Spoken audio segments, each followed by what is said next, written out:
Thanks, everybody. Good morning. I just want to start off by thanking ICBC for inviting me to speak. I think this is my fifth or sixth time here. Today I'm going to talk about some of the economics of cannabis. First going to talk a little bit about the global market and then the US market, and then do a little bit of a deep dive into the German market. A little bit about Whitney Economics. We're a global leader in business data, economic research, as well as consulting, both in the adult use and medical market, but also in the industrial cannabis or hemp market. And so we have clientele all over the world and practically every continent except for, of course, Antarctica. We're trying, but so in terms of the global marketplace, there's over 70 countries now that have some form of access to cannabis, either adult use, medical, or some type of cannabinoids, CBD, et cetera.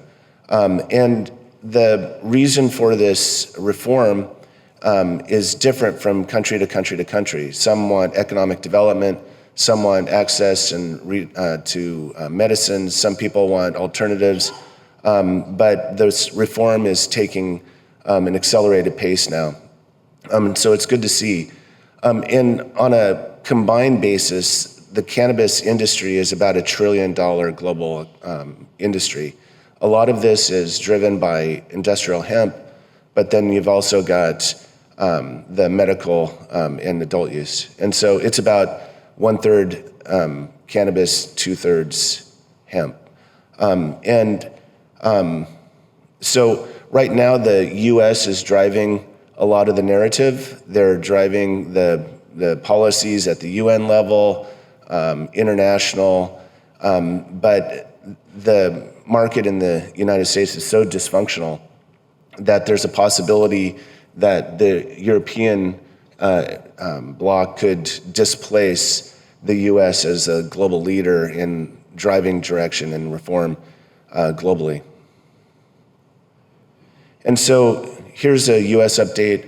What we did here is we've tracked the US market, and then we've projected out the growth. A lot of the growth is coming from the new markets that are deploying. Last year, surprisingly to some, 10 states out of the 38 that have deployed some type of legal cannabis, 10 states actually showed negative growth. But nonetheless, overall, the market eked out some growth. We're forecasting 12% growth this year, and then it should really take off by 2025. The reason for the sluggish growth last year was that there was a return to work, a return to school. People didn't have as much opportunity to consume cannabis. And as a result of that, the demand shifted back down to pre-COVID levels. And then there was a change in consumer behavior. Typically in the US, the consumer would spend about the same amount each time that they go to a dispensary or retail outlet. But with all the narrative about inflation, about potential recessions and the like, right in the August, September timeframe, they pulled back their spending. And there was a downward shift in the basket amount that they spend each time that they go to the retail outlet. And so that really impacted the market and took down the overall demand. Now, even with that, our forecast accuracy was 93%, so we didn't do that bad of a job. It was 98% the year before, so we have a pretty good pulse on what's going on in the US market. But we're not going to see much growth, in the, until 2025, and then it'll really take off. So, we've forecasted the European market on a total addressable market basis. This is the total number of consumers, illicit, legal, it doesn't matter. And then we applied a spending pattern to that, and then we projected out what the total demand is. It's a pretty sizable market. It's actually the second largest market by spends, but it's a pretty small market relative to, other markets like Africa or Asia. But there's a lot of examination of reforms, a lot of interest, and if the German market and the Czech market and their policies, if they team up, then they could really be the catalyst in further reform and growth in the European market. So here's just a total addressable market. It's a pretty sizable market. 5 countries really dominate. It may be surprising that Italy is up there. That's based upon some UN data that shows the total number of consumers that actually have used cannabis in the previous year. So they have higher consumption patterns than in other countries. But nonetheless, it's a real sizable market. Depending upon if you use the UN data, which has some limitations on it, or if you use our data, we actually show that there's more consumers than what the UN is saying. And also, there's potential of 150 million consumers if you expand the market out to like Russia and other periphery countries within the EU. Now, back in 1850, little history lesson, the Czech Republic and Germany got together and they defined the regulations or standards for Pilsner beer. And that became the de facto standard for the rest of the world. And there's an opportunity here for Germany and the Czech Republic, who are both considering reforms, to do the same thing and set the standard for the rest of Europe. But right now, is there enough motivation right now? Is there going to be a champion within these markets to do so? The jury's still out on that. And from the briefings earlier or yesterday and the like, there's a reason to be optimistic and there's a reason to be pessimistic. Now, last year, I presented some data on what the ramp would look like if they deployed full federal legalization in Germany.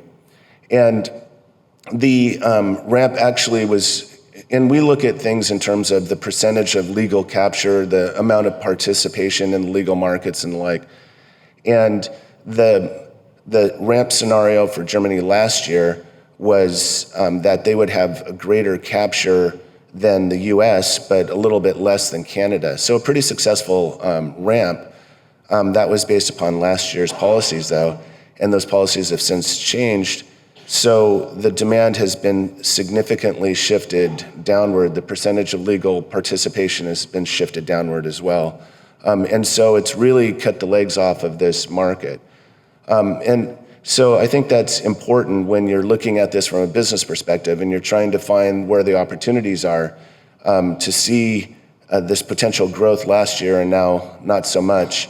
Then it really plays a role in your decision-making on market entry strategies and the like. And so here's a revenue projection. And so, I appreciate the efforts of Metric and their presentation. They do a really good job.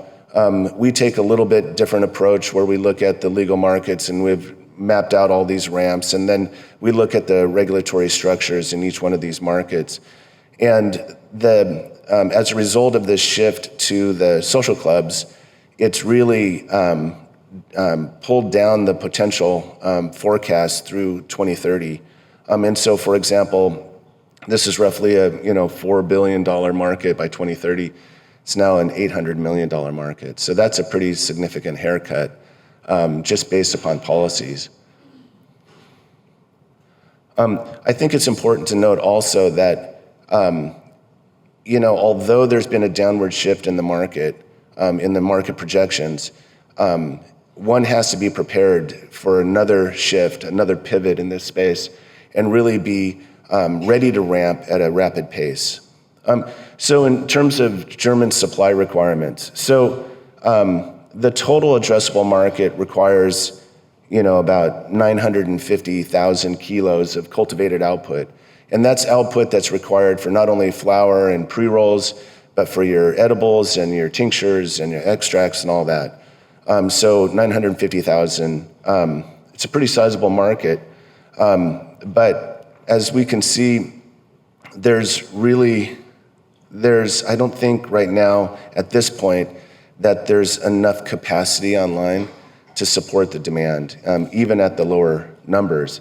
And so the orange was the ramp scenario from last year and the requirements. And at that time, I put out some warnings to the German government. And I said, hey, look, I don't think you have enough capacity and it's going to take time to ramp.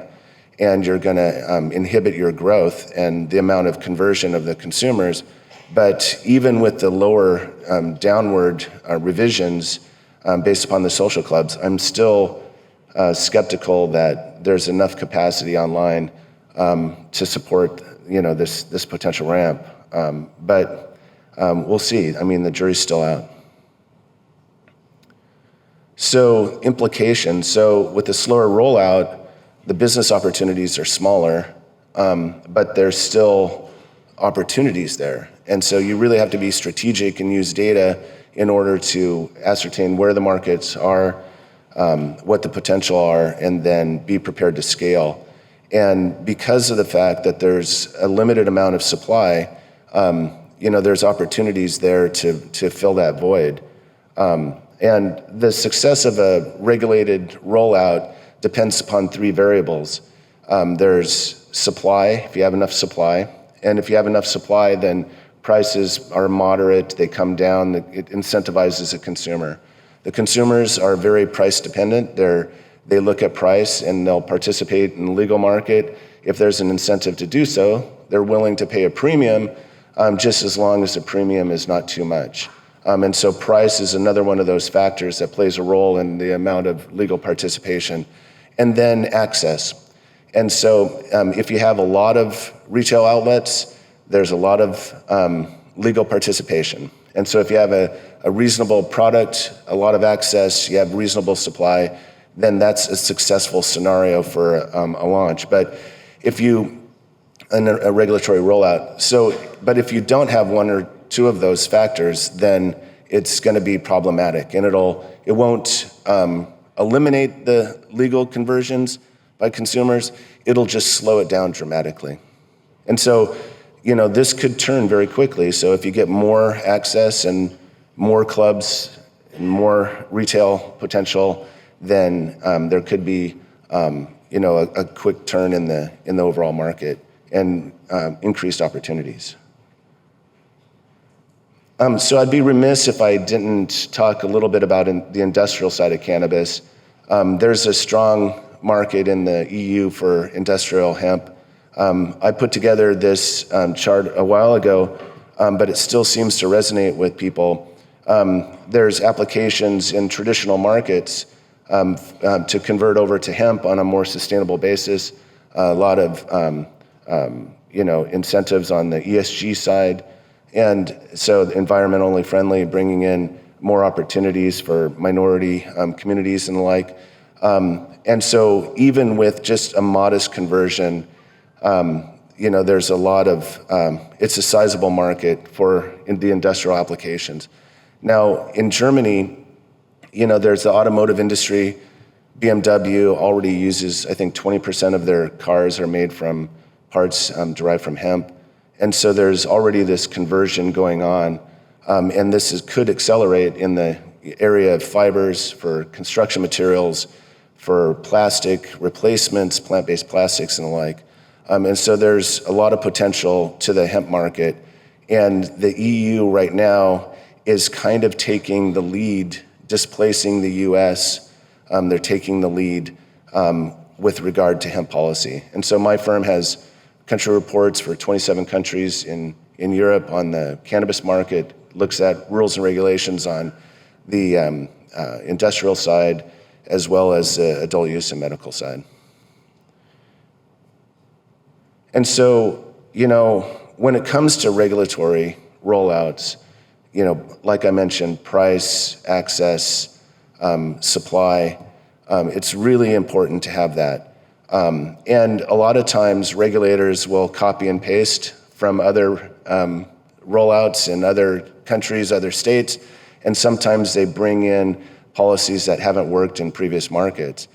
And so it's really important to be mindful when deploying the regulations to make sure that you meet multiple goals, such as public safety, as well as presenting and providing a good, healthy business environment.